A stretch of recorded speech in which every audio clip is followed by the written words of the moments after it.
엄마의 인형동화. 혹부리 할아버지.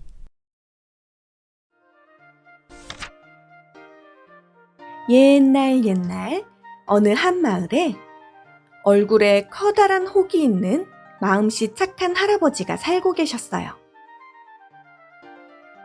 마을 사람들은 모두 그 할아버지를 혹부리 할아버지라고 불렀죠. 그런 혹부리 할아버지에겐 특별한 재주가 하나 있었는데 그건 바로 노래 솜씨였어요. 얼씨구 좋구나. 하루는 혹부리 할아버지가 산속에서 열심히 나무를 베고 있을 때였어요.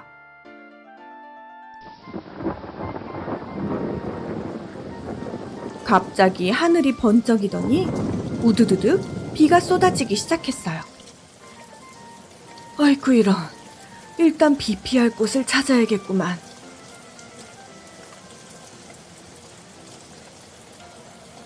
혹부리 할아버지는 산속에서 허물어져가는 빈집을 발견하였어요. 저기 아무도 안 계십니까? 집 안으로 들어온 혹부리 할아버지는 으스스한 분위기에 문득 무서워졌어요. 그래서 무서움을 떨치기 위해 노래를 부르기 시작하였죠.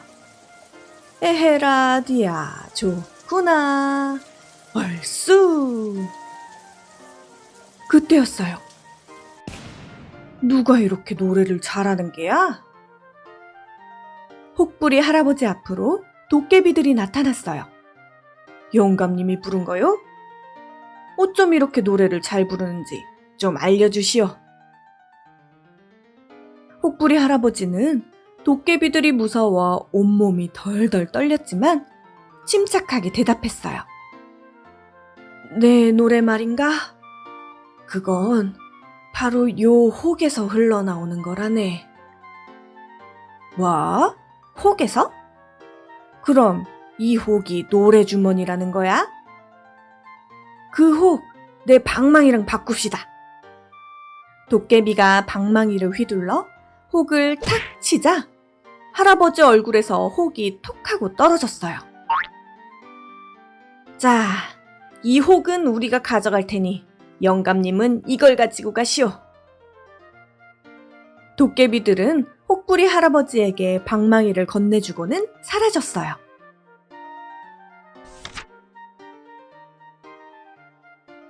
쿵덕쿵덕 얼씨구나 좋구나. 혹부리 할아버지가 노래를 부르며 방망이를 휘두르자 온갖 금은보화가 쏟아져 나왔어요. 그 덕에 혹부리 할아버지는 마을에서 제일 큰 부자가 되었지요. 이 소식은 이웃 마을에 사는 또 다른 혹부리 할아버지 귀에까지 들어가게 되었어요. 그 소식을 듣자마자 욕심 많던 할아버지는 산속 허름한 집으로 뛰어갔어요. 옳거니 나도 이 혹이랑 도깨비 방망이랑 바꾸면 되겠구먼. 욕심 많은 혹부리 할아버지가 방 안에서 노래를 부르자 역시나 도깨비들이 나타났어요. 아이쿠 이런, 내 노래 솜씨를 듣고 이렇게들 모였구만. 이보게들, 내 노래는 여기 이 혹에서 나오는 거라네. 아, 그렇소? 그럼 영감님이 이 혹도 마저 달고 노래를 부르면 되겠구만. 지난번에도 우릴 속이더니 이번에 또 속을 줄 알았나? 예수, 우리 선물이요. 욕심 많은 혹부리 할아버지 얼굴에 혹이 하나 더 생기고 말았어요. 아이고, 나는 망했네, 망했어. 혹대로 갔다가 혹 하나 더 붙었네.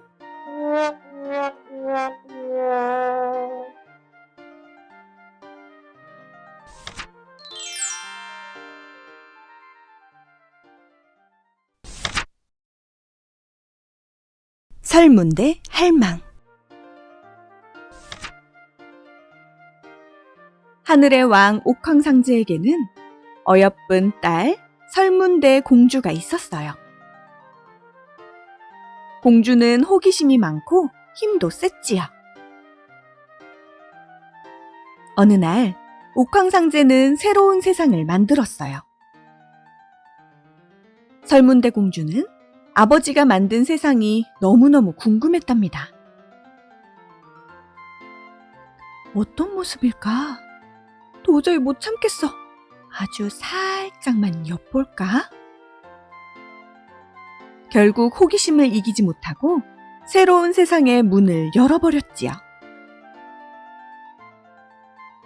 설문대가 슬그머니 비집고 들어가니 맞붙어 있던 하늘과 땅 사이가 그만 쩍 갈라지고 말았답니다. 네 이놈! 곧바로 천둥 같은 불호령이 떨어지고 옥황상제가 나타나더니 하늘나라와 새 세상을 이어주는 문을 쾅 닫았어요.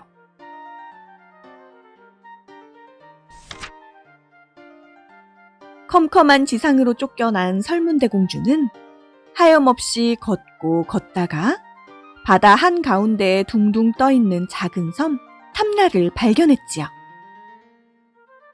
맑은 물, 귀여운 동물들, 신선한 바람이 어우러져 아름다운 섬이었어요. 이곳에서 지내야겠다.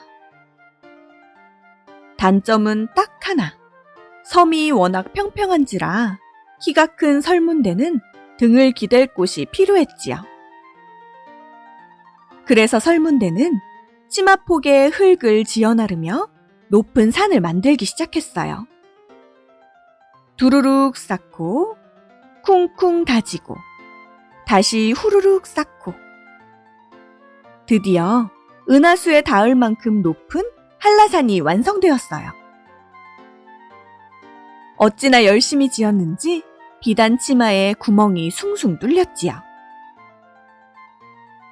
구멍에서 떨어진 흙 부스러기들은 크고 작은 오름이 되었답니다. 다시 며칠이 지나자 비단 옷가지들이 꼬질꼬질해졌지요.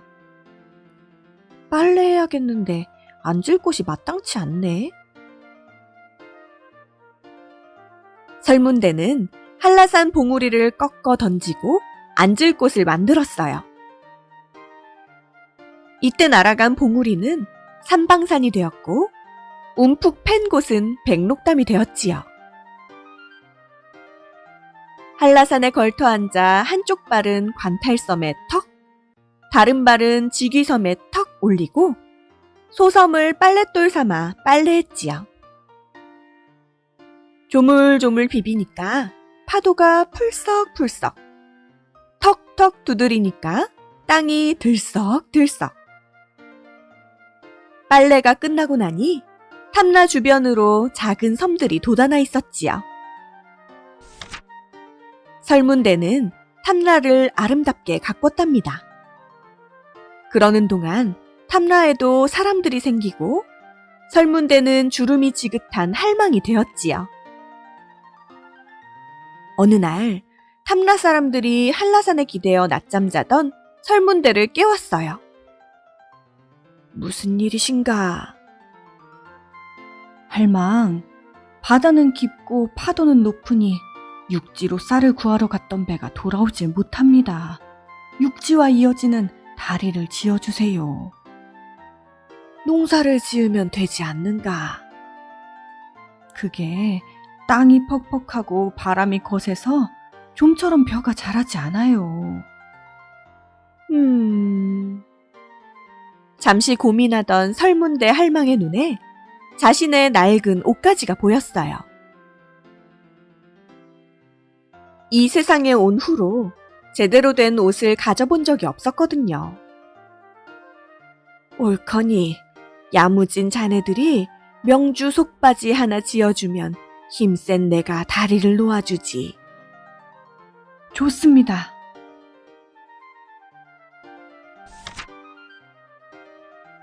이어도 사나 바느질하세. 이어도 사나 바느질하세. 탐나 사람들은 섬에 있는 모든 명주를 모아 속바지를 만들기 시작했고, 이어도 사나 다리를 놓자. 이어도 사나 다리를 놓자. 설문대 할망도 튼튼한 바위를 골라 다리를 놓기 시작했지요. 며칠이 지나고 사람들이 설문대를 찾아왔어요. 할망, 속바지 다 지었어요. 그런데 글쎄, 오른쪽 바지땀만 짧동하니 영 이상하지 뭐예요? 설문대에 속바지 한 장을 지으려면 명주 100동이 필요했는데 부지런히 명주를 모았지만 99동밖에 되지 않았거든요. 에이? 이런 바지를 어떻게 입으라고? 설문대는 한쪽만 짧동한 속바지를 보고 다리 놓기를 그만두었어요. 아쉬워도 약속은 약속이니 어쩔 수 없었지요. 조천리 앞바다에 여 바위 줄기가 바로 그 흔적이랍니다. 어느덧 봄이 오고 설문대와 마을 아이들이 꽃놀이를 갔어요. 산천초목 속잎이 난디 구경 가기가 얼화 반갑도다. 나른하게 볕을 즐기다가 아이들이 설문대의 손가락에서 흔들거리며 말했어요. 할망, 용소가 그렇게 깊대요. 우리 할망이 얼마나 큰지 시험해봐요. 재미있겠구나. 그래 볼까? 그렇게 해서 탐라 안에 가장 깊다는 못들을 차례차례 들어가 보기로 했어요. 용소에 들어가니 물이 발등까지 잠겼어요. 홍리물에 들어가니 무릎까지 잠겼지요. 심지어 깊은 바다도 허벅지밖에 잠기지 않았답니다. 와, 역시 할망의 키는 세상에서 제일이에요.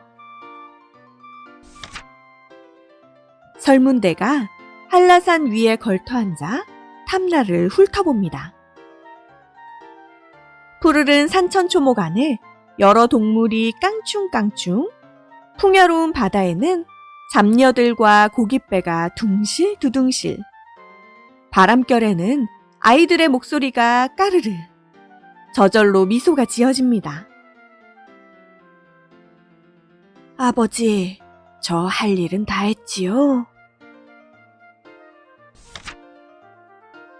그날 밤 설문대가 물장오리 안으로 들어갑니다. 물장오리는 밑이 터져 한없이 깊은 곳이지요. 그 후로 아무도 설문대를 보지 못했어요. 하지만 누구나 알고 있답니다.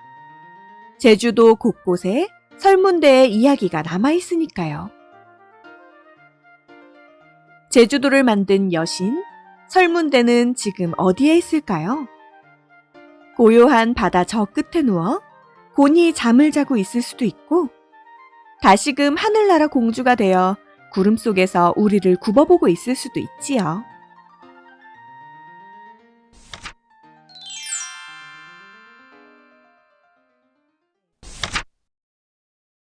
(3년) 고개. 옛날 어느 시골 마을에 무시무시한 고개가 하나 있었어요. 그건 바로 3년 고개였죠. 왜 3년 고개라고 부르냐고요? 그 고개에서 넘어지면 3년밖에 살지 못한다는 소문이 있었거든요. 그래서 사람들은 이 고개를 넘을 때면 넘어지지 않도록 조심조심 살금살금 걸어 다녔어요. 하루는 건넌 마을에 장을 보러 길을 떠났던 할아버지가 집으로 돌아오고 있었어요. 너무 먼 길을 걸어온 할아버지는 3년 고개에서 잠시 쉬게 되었지요. 아이고 힘들다. 나무 아래에서 잠시 쉬었다 가야겠구나. 등에 지고 있던 짐을 내려놓은 할아버지는 시원한 나무 그늘에 누웠다가 그만 잠이 들고 말았어요. 얼마 후 할아버지가 눈을 떠보니 이미 해가 저물어 산속은 어두워지기 시작하였죠. 아이쿠 이런, 너무 오래 자버렸네. 더 어두워지기 전에 빨리 집으로 가야겠다. 발걸음을 재촉하던 할아버지는 발밑을 보지 못하고 그만 돌부리에 걸려 넘어지고 말았어요. 아이고 이런, 3년 고개에서 넘어지다니. 집으로 돌아온 할아버지를 마중 나간 할머니는 깜짝 놀라 물었어요. 아니 영감, 표정이 왜 그래요? 무슨 안 좋은 일이라도 있었어요?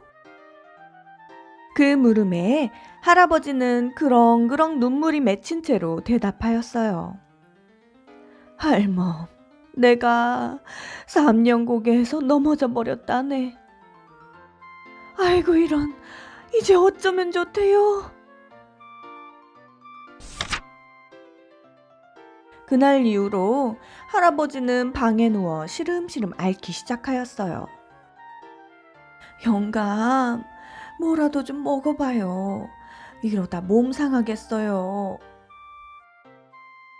어차피 3년밖에 못 사는데 먹어서 뭐하노. 아이고 영감. 며칠 뒤 동네에서 똑똑하기로 소문난 이웃집 꼬마아이가 할아버지 댁으로 찾아왔어요. 할아버지, 저한테 좋은 방법이 있어요. 뭐? 그 좋은 방법이 뭐냐? 3년 고개에서 한 번 더 넘어지시는 거예요. 뭐야? 그러다가 3년도 못 살면 어쩌려고 그런 말을 하는 게냐? 할아버지, 한 번 넘어지면 3년을 사시고 2번 넘어지면 6년, 3번 넘어지면 9년을 사시는 거잖아요. 오호라, 그런 방법이 있었구나. 아이고 영감, 어서 가보세요. 할아버지는 자리를 박차고 일어나 3년 고개로 뛰어갔어요. 지난번에 3년이었으니 한 번 더 넘어지면 6년이로구나. 할아버지는 계속해서 넘어지다가 아예 대구르르 구르기 시작했어요. 이제 9년일세, 12년일세, 10번 더 넘어지면 30년이로구나. 3년 고개에서 한바탕 신나게 구른 할아버지는 꼬마에게 말했어요. 고맙다. 네 덕분에 내가 살았구나. 그 후로 3년이 지난 어느 날 할아버지는 또 3년 고개에서 넘어지고 말았어요. 지금까지 50번은 넘게 넘어졌으니 앞으로 150년은 살겠구나. 할아버지는 껄껄 웃으며 할머니가 기다리는 집으로 돌아갔답니다.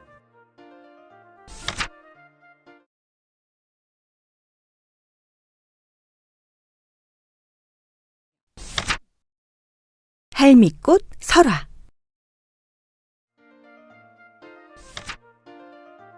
꼬부랑 할미꽃 이야기를 아시나요? 옛날 옛적 오얏골에 세 자매집이 있었답니다. 예쁜이 첫째 딸, 똑똑이 둘째 딸, 그리고 말괄량이 막내딸이라고 불렀더래요. 세 자매는 일찍이 아버지를 여의고 어머니와 넷이 살고 있었어요. 어머니는 허리가 굽도록 세 자매를 키웠지요. 그런 어머니에겐 한 가지 걱정이 있었어요. 바로 언니들에 비해 부족한 막내딸이었답니다. 그도 그럴 것이 심성은 착하지만 집안일도 못하고 공부도 못하고 매일같이 꽈당, 우당탕, 하루도 얌전한 날이 없었거든요. 막내야, 시집은 어떻게 가려고 그러냐. 언니들 봐라. 얼마나 야무지고 고우니? 그러니까 벌써 좋은 혼처가 생겼지 않니? 어머니가 씨름을 하면 막내딸은 매번 나는 어머니랑 평생 살죠 뭐 하며 해실해실 웃었어요. 어느덧 예쁜이 첫째 딸의 결혼식 날이 되었지요. 어느덧 예쁜이 첫째 딸의 결혼식 날이 되었어요. 고을에서 가장 부유한 남자에게 시집을 갔지요. 어머니, 이제 호강시켜 드릴게요. 첫째 딸은 매일 맛있는 음식과 값비싼 옷감을 보냈어요. 이웃들은 첫째 딸을 칭찬했어요. 세 자매 중에 첫째 딸이 최고다. 얼마 후 똑똑이 둘째 딸도 결혼했지요. 고을에서 가장 똑똑한 남자에게 시집을 갔어요.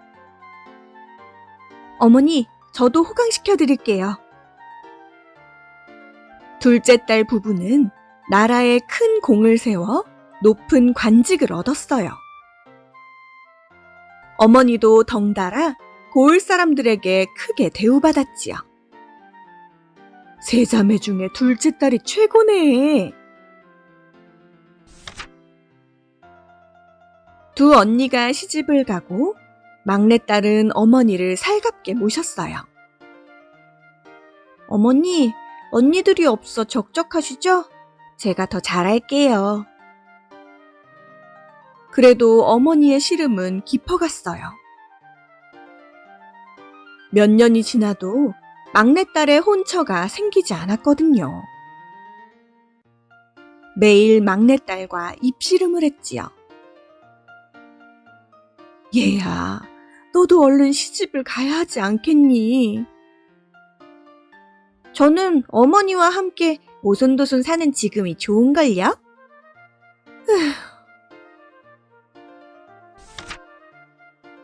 그러던 어느 날 어머니는 좋은 생각이 났어요. 옳지, 아예 나가 살게 해봐야겠다. 혼자 있으면 집안일도 늘 테고 그러면 남편감도 만나게 될지 몰라. 어머니는 막내딸을 근처 초가집에서 혼자 살게 했어요. 막내딸은 어리둥절했지만 어머니의 말씀을 따랐지요.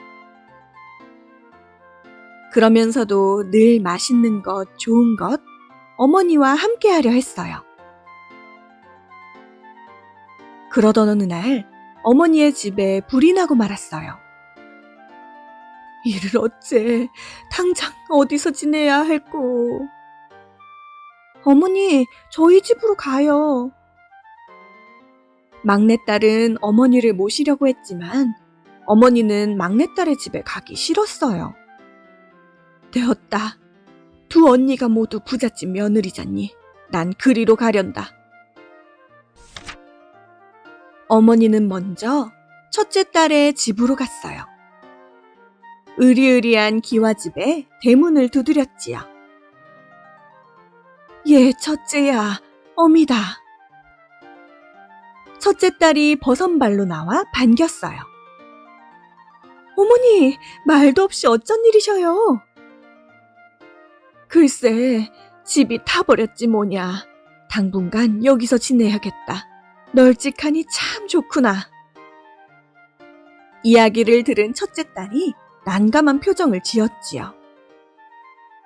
어쩌죠? 그게 내일부터 남편과 여행을 떠나요. 혹시 둘째네는 어떠셔요? 아이고, 그러냐. 그래, 내일 둘째네로 가마. 이튿날 어머니는 서둘러 둘째네로 발길을 돌렸어요. 둘째 딸의 집은 아침부터 아주 바빴어요. 어머니 오셨어요. 이것만 끝낼게요. 잠시만요. 둘째 부부는 점심이 훌쩍 지나고 저녁이 되도록 바빴지요. 죄송해요. 요즘 너무 바빠서 모실 수 없겠어요. 그래. 바쁜데 미안하구나. 어머니는 한숨을 푹 쉬었어요. 어떻게 키운 딸들인데 하루를 편하게 있질 못하네. 어머니는 어쩔 수 없이 막내 집으로 향했지요.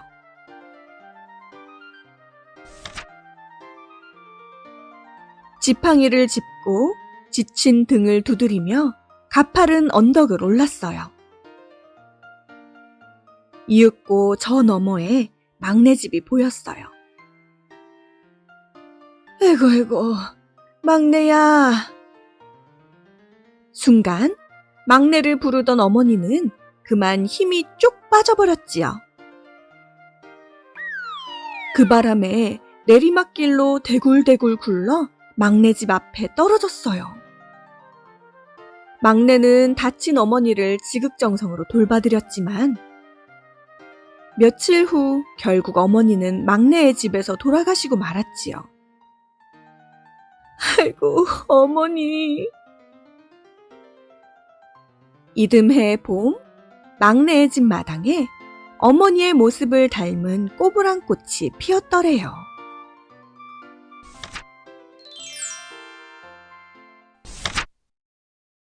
젊어지는 샘물.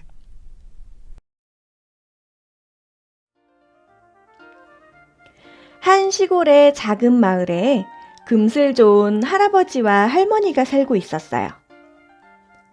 할아버지는 산에서 약초를 캐는 약초꾼이었지요. 그날도 할아버지는 약초를 캐러 길을 나섰어요. 할멈, 나 산에 다녀오리다. 네, 조심히 다녀와요. 할아버지는 약초를 찾아 점점 깊은 산속으로 들어갔어요. 짹짹. 어디선가 다급하게 지저귀는 새소리가 들려왔어요. 아니, 웬 새가 이렇게 울지? 주변을 살피던 할아버지는 그물에 발이 걸려있는 새를 발견하였어요. 아이고, 이런, 그물에 걸려버렸구나.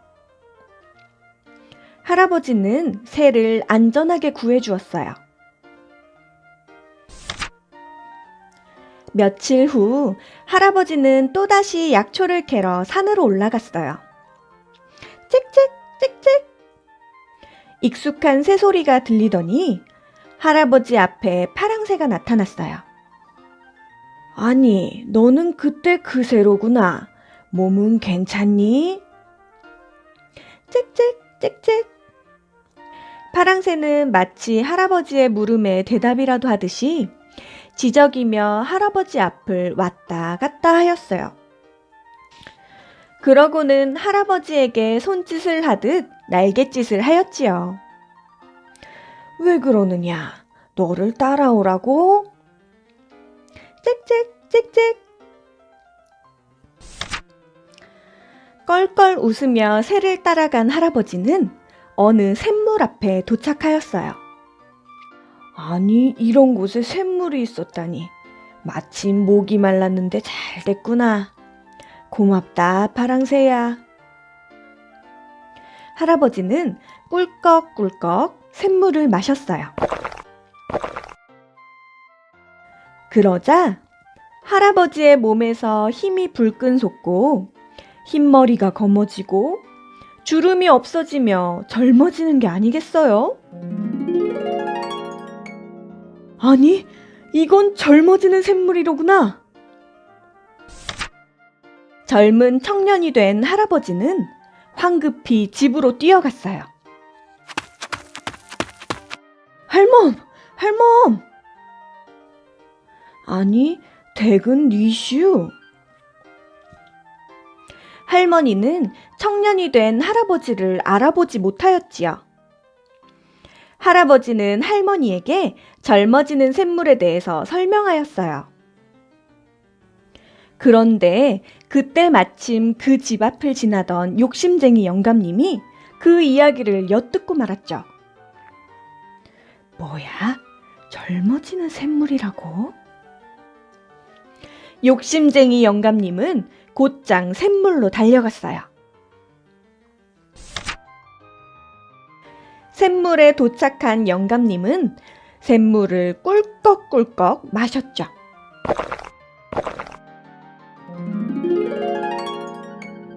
그러자 영감님도 젊은 청년이 되었어요. 아니, 진짜로 젊어지잖아? 욕심쟁이 영감님은 또다시 꿀꺽꿀꺽 샘물을 마셨어요.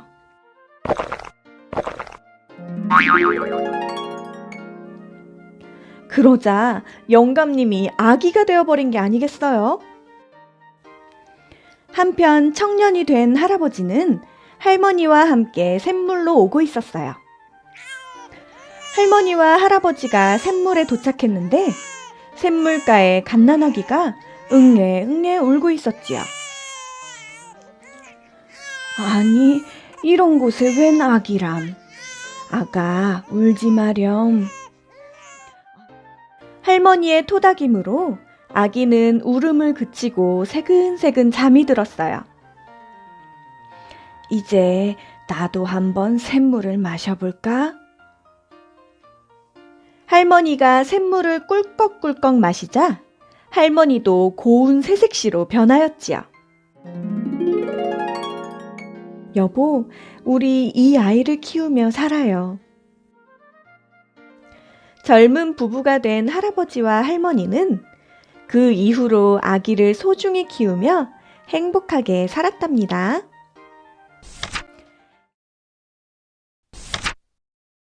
차도를 삶은 두 노인. 옛날 어느 한 마을에 홀로 살아가는 두 노인이 있었어요. 다른 가족이 없던 두 노인은 나란히 옆집에 살면서 서로 의지하며 가족처럼 지냈지요. 여보게, 밤새 무탈하셨나? 그럼 자네도 잘 잔 게지? 그렇고 말고 그나저나 우리도 이제 저승으로 떠날 준비를 해야 하지 않겠나? 그러게, 참으로 오래도 살았구먼.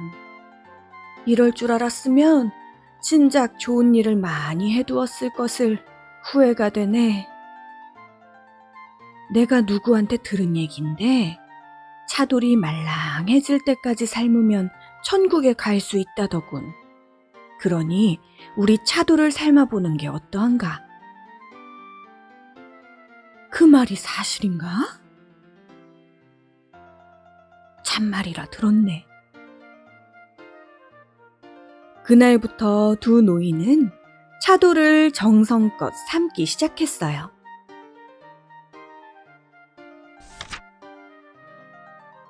박노인은 산에 가서 열심히 땔감을 구해왔지요.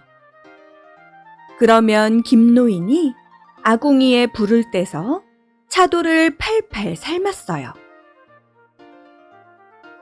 매일 산에 오르기 전 박노인은 온 마음을 다해 기도를 드린 후 땔감을 찾으러 갔지요. 김노인은 저에게 있어 가족 같은 존재입니다. 부디 김노인의 차돌이 먼저 물러져 천국에 꼭 갈 수 있게 해주세요. 하지만 몇 날 며칠이 지나고 차돌을 삶은 지 한참이 지나도 차돌은 전혀 말랑말랑해질 기미가 안 보였지요. 나 참, 아직도 딱딱하군 딱딱해. 대체 언제까지 끓여야 물러진단 말이야. 김노인이 볼멘 소리를 하자 박노인은 자신의 땔감이 부족해서 그런 거라 생각했어요. 내가 더욱 열심히 땔감을 구해올 테니 우리 좀 더 힘을 내보세. 두 노인은 그날도 똑같이 차돌을 삶고 있었어요. 박 노인은 땔감 구하러 산속으로, 김 노인은 아궁이에 불을 떼었죠. 그러다 문득 김 노인은 욕심이 생겼어요. 에휴, 이러다간 우리가 죽은 후에도 말랑해진 차돌을 볼 순 없겠군.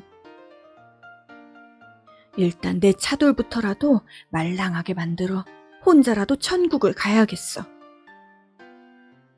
김 노인은 박 노인이 해다 준 땔감을 자신의 아궁이에만 가득 넣고 박 노인의 아궁이에는 불씨가 꺼지지 않을 정도로만 아주 조금 넣었어요.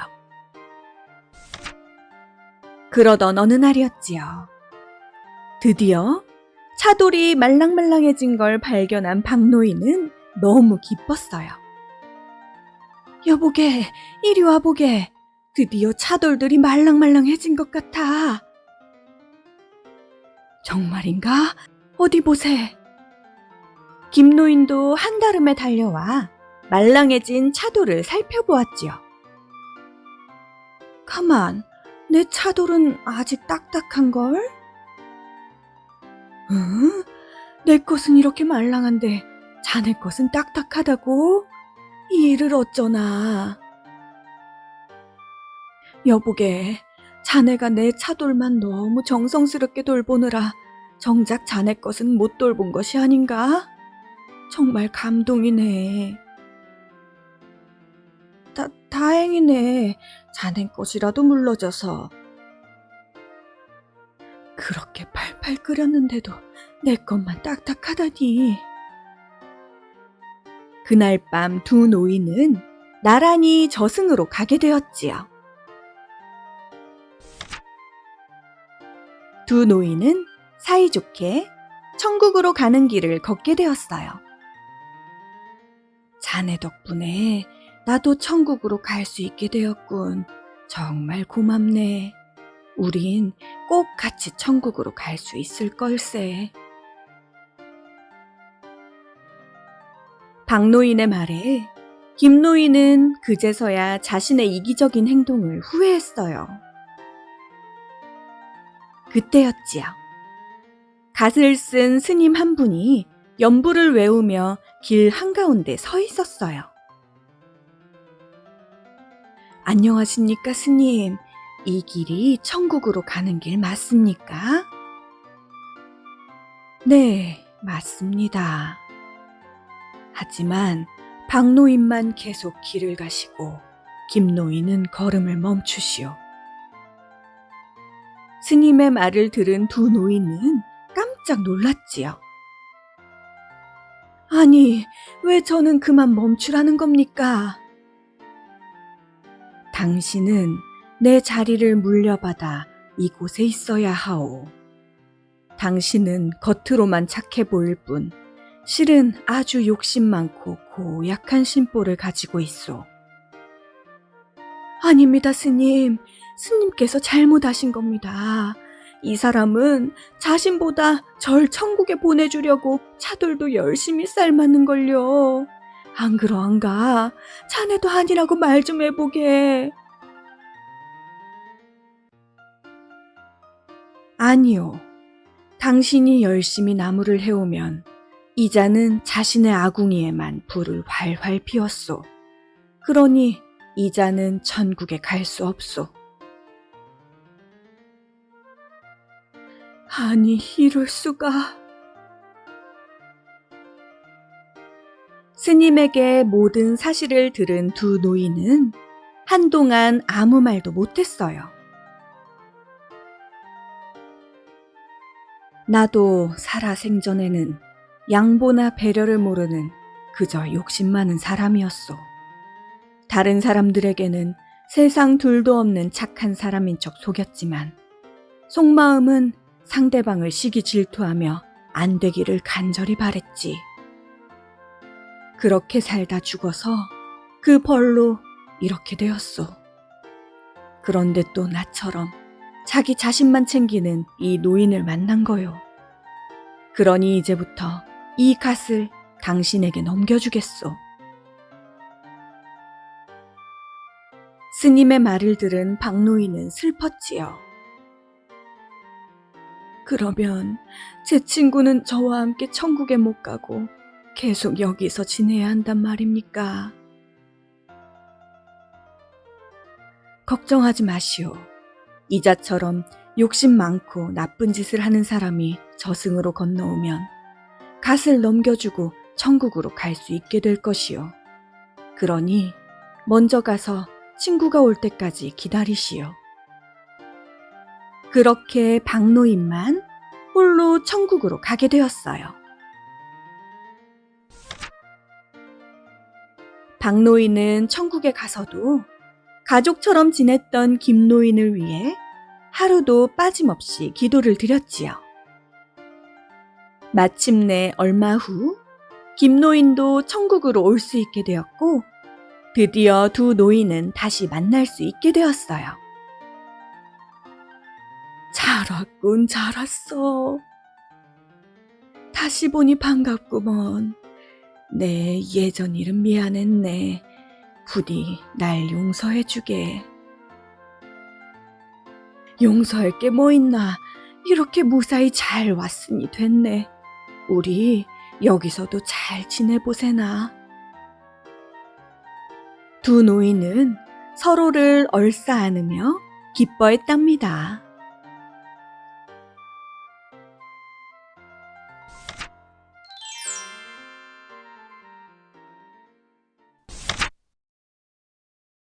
삼승 할망. 아주 먼 옛날 동해 용궁에 귀한 공주님이 태어났습니다. 공주님은 아주 장난꾸러기였어요.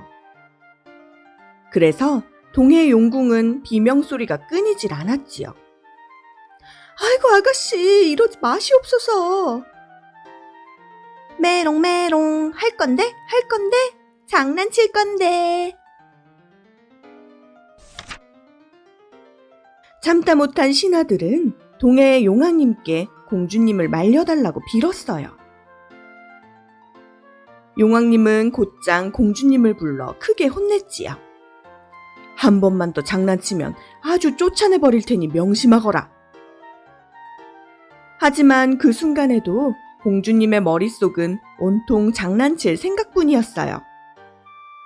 공주님은 살금살금 용왕님 곁으로 가서 수염을 뽁 뽑아버렸지요. 아야야야!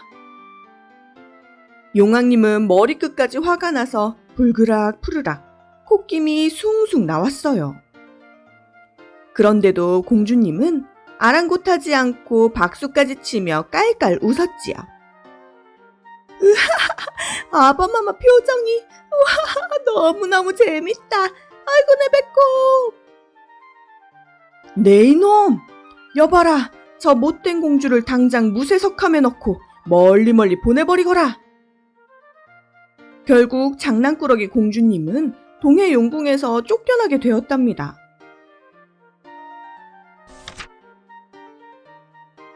어머머머, 저는 이제 어쩌면 좋아요. 아가, 잘 듣거라. 지금 인간 세상에는 아기를 내리고 낳고 길러주는 삼승할망이 없단다. 네가 가서 그 일을 잘하고 있으면 아버지의 화도 풀릴 게다. 하지만 저는 임신하는 것도 낳는 것도 아무것도 모르는걸요? 어려울 것 없다. 아버지 몸에 흰 피 석 달 열흘, 어머니 몸에 검은 피 석 달 열흘, 9달, 10달 꼭꼭 채우면 아기가 생긴다. 그리고 낳는 방법은 공주를 어서 데려오거라. 결국 공주님은 아기를 낳는 방법은 배우지 못한 채 무쇠석함에 담겨 멀리 떠나게 되었어요. 시간이 얼마나 지났을까요? 공주님을 태운 무쇠석함은 이리저리 떠다니다가 인간 세상에 닿았어요. 근처를 지나가던 임 박사가 상자를 발견했지요. 이게 뭐지? 임 박사가 무쇠석함에 다가가자 펑! 어느새 소녀가 된 공주님이 깨어났답니다. 나는 동해 용왕의 딸, 아기를 내리고 낳고 길러주는 삼승할망으로 인간 세상에 내려왔다. 그러십니까? 마침 저는 나이 50이 되도록 아기가 없습니다. 저희 부부에게 고운 아기 하나 내려주시지요. 그러지. 공주님은 임박사 부부에게 아기를 내렸지요.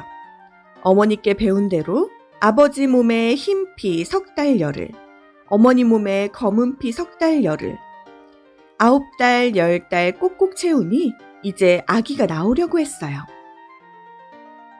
아이고 배야. 삼승할망님, 보고 있지만 말고 제발 아기 좀 내보내주세요. 이를 어째? 그러나 공주님은 낳는 방법을 미처 배우지 못한 터라 어찌할 바를 몰랐지요. 생각나는 대로 이런저런 방법을 써봤지만 소용이 없자 결국 울며 도망치고 말았답니다. 그 바람에 임 박사의 아내와 아기는 죽을 위기에 처했어요. 임 박사는 옥황상제를 찾아가 이 억울함을 이야기했어요. 삼승할망 탓에 아기와 아내가 모두 죽을 지경입니다. 이를 어찌합니까? 옥황상제는 임 박사의 이야기를 듣고 인간 세상 삼승할망을 다시 내리기로 했어요. 누구를 보내면 좋을꼬? 명진국 공주님이 좋을 듯합니다. 병인년, 병인월, 병인시, 정월 초사흔날에 솟아났는데 심성이 아주 곱고 현명하기로 칭찬이 자자하옵니다. 좋다. 명진국 공주를 들라하라. 이윽고 곱게 차려입은 명진국 공주님이 도착했지요. 아가, 달이 차면 산모의 느슨한 뼈는 빳빳하게 하고 빳빳한 뼈는 늦추어 12궁의 문으로 회복시키면 되느니라. 또 하나, 아기가 태어나면 15살이 될 때까지 잘 보살펴야 탈이 없을 게다. 명심하겠나이다. 명진국 공주님은 옥황상제로부터 아기를 내리는 법과 낳게 하는 법을 배우고 인간 세상에 내려왔어요. 명진국 공주님이 임 박사의 집으로 가고 있는데 누군가 엉엉 울고 있는 게 아니겠어요? 바로 동해용궁 공주님이었지요. 아가씨, 무슨 일로 울고 계시나요? 난 동해용왕 공주지만 인간 세상에 삼승할망으로 기양았소. 그런데 아기 낳는 법을 몰라 울고만 있었다오. 네? 삼승할망은 저인데요? 뭐라고? 오호라, 고양 것. 내 자리를 빼앗으려는 게냐? 이렇게 싸우지 말고 옥황상제님께 말씀드려봐요.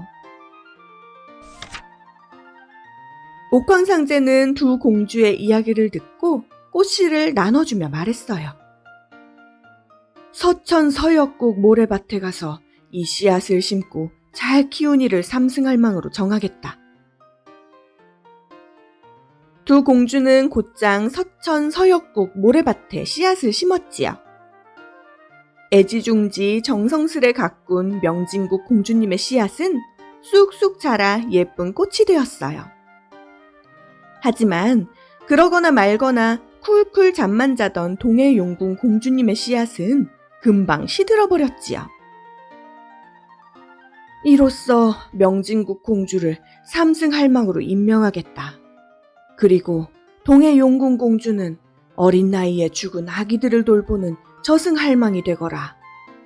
저승이요? 싫어요, 싫어. 동해용궁 공주님은 마구 화를 내며 명진국 공주님께 저주를 퍼부었어요. 두고 봐. 네가 점지한 아기들을 찾아가 매일 못살게 굴고 큰 병을 주어 일찍 죽게 만들 테다. 하지만 명진국 공주님은 오히려 따뜻하게 동해용궁 공주님을 위로했어요.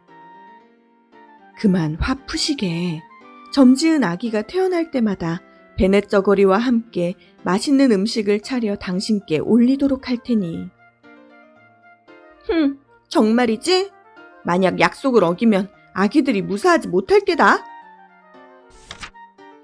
이렇게 해서 명진국 공주님은 생명꽃과 환생꽃을 가꿔 아기를 점짓는 삼승할망이 되었고, 동해용궁 공주님은 어린 생명을 걷어 달래주는 저승할망이 되었지요. 두 할망은 여전히 티격태격한다지만 아기들만큼은 따스하게 보살펴주고 있답니다.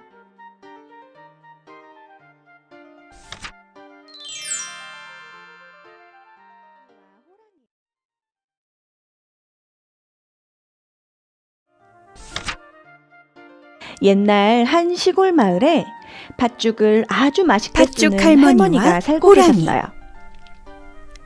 어느 봄날 할머니는 팥을 심고 있었지요. 이 팥이 다 자라면 맛있는 팥죽을 만들어야지. 그런데 그때 갑자기 호랑이가 나타났어요. 내가 지금 무지 배가 고프니 할멈을 잡아먹어야겠어. 아이고, 호랑이님, 제발 이 팥으로 팥죽 한 번만 쏘게 해주세요. 팥죽이 먹고 싶었던 호랑이는 그럼 동짓날 다시 올 테니 맛있는 팥죽을 준비해 놓도록 해. 라고 말하며 돌아갔어요. 어느덧 시간은 흘러 할머니가 밭에 뿌렸던 팥이 다 여물고 동짓날이 되었어요. 할머니는 팥죽을 쑤며 눈물을 흘렸어요. 아이고, 이 팥죽이 마지막이구나. 이 팥죽 다 쑤면 나는 호랑이 밥이 되겠네. 그 말을 들은 알밤 하나가 떼구르르 굴러와서 물었어요. 할머니, 왜 울어? 이 팥죽 다 쓰고 나면 호랑이가 날 잡아먹으러 온단다. 팥죽 한 그릇 주면 내가 할머니를 못 잡아먹게 해주지. 팥죽을 맛있게 먹은 알밤은 아궁이 속으로 쏙 들어갔어요. 알밤이 아궁이 속으로 들어가자 자라가 다가와서 말했어요. 팥죽 한 그릇 주면 내가 할머니를 못 잡아먹게 해주지. 따뜻한 팥죽을 한 그릇 먹은 자라는 물동이 속으로 퐁당 들어갔어요. 개똥도 할머니에게 다가와서는 팥죽 한 그릇 주면 내가 할머니를 못 잡아먹게 해주지. 개똥도 팥죽을 한 그릇 먹고는 부엌 바닥에 철퍼덕 앉았어요. 이어서 맷돌, 멍석, 지게도 차례대로 와서 팥죽을 얻어먹고는 맷돌은 선반 위에, 멍석은 부엌 입구에, 지게는 부엌 한켠에 자리를 잡았어요. 밤이 되자 호랑이가 찾아왔어요. 약속대로 할멈을 잡아먹으러 왔어. 호랑이야, 팥죽 한 그릇 먹으렴. 할머니의 말에 호랑이는 쩝쩝 입맛을 다시며 아궁이로 다가갔어요.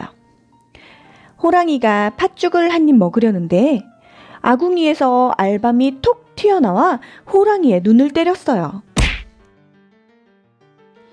호랑이가 뜨거워서 물속에 얼굴을 담그려는데 자라가 나와 호랑이를 꽉 깨물었지요. 놀란 호랑이가 뒷걸음질을 하다가 개똥을 밟고 미끄러지자 선반 위에서 맷돌이 호랑이 머리 위로 쿵 하고 떨어졌어요. 호랑이가 꽈당 넘어지자 멍석이 호랑이를 둘둘 말았지요. 그러자 부엌 한켠에 있던 지게가 멍석을 들고 후다닥 강으로 달려갔어요. 강에 도착한 멍석과 지게는 호랑이를 깊은 강물 속으로 휙 던져버렸어요. 그 이후로 호랑이는 두 번 다시 할머니를 찾아오지 않았답니다. 고맙다, 고마워. 할머니는 그 이후로 매해 팥죽을 쏠 때마다 친구들과 맛있게 나눠 먹었답니다. 자, 여러분, 팥죽 할머니와 호랑이 재미있게 봤나요? 다른 동화책도 보고 싶다면 구독과 좋아요 눌러주세요. 그럼 다음 시간에 또 만나요. 안녕.